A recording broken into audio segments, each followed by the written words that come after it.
L'information a été confirmée par le Pentagone dans un communiqué officiel publié en début de semaine. Tout a commencé il y a quelques jours, lorsque plusieurs rapports internes ont tiré la sonnette d'alarme sur le niveau des stocks stratégiques de munitions des États-Unis. Les responsables militaires américains, notamment ceux chargés de la logistique et de la planification, ont constaté que certaines catégories d'armes et de munitions étaient désormais trop basses pour garantir la sécurité nationale, notamment en cas de crise imprévue ailleurs dans le monde.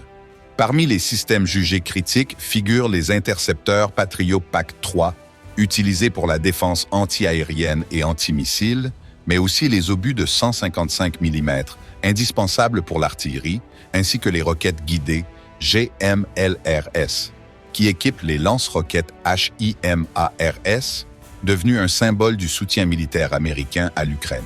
Face à cette situation, le secrétaire à la Défense, Lloyd Austin, a réuni plusieurs hauts responsables du Pentagone pour examiner les chiffres et évaluer les risques. Après plusieurs réunions, la décision a été prise. Il fallait mettre en pause certaines livraisons, le temps de reconstituer les stocks jugés stratégiques. Les partenaires de l'Ukraine ont été informés en priorité. Des réunions ont eu lieu entre diplomates et officiers de liaison pour prévenir Kiev que certaines cargaisons allaient être reportées ou réaffectées aux besoins internes des forces américaines.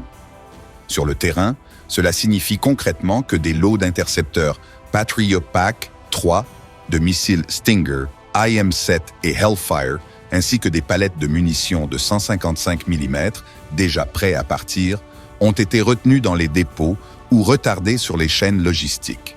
L'annonce publique est intervenue après ces consultations, pour éviter toute fuite et permettre à Washington de présenter cette suspension comme une mesure temporaire et technique, sans remettre en cause le soutien global à l'Ukraine.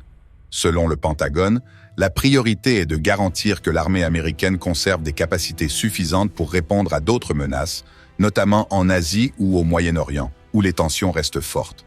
Aucun calendrier précis n'a encore été donné pour la reprise des livraisons. Des experts estiment toutefois qu'il faudra plusieurs semaines, voire plusieurs mois, pour reconstituer les réserves et réorganiser les flux logistiques.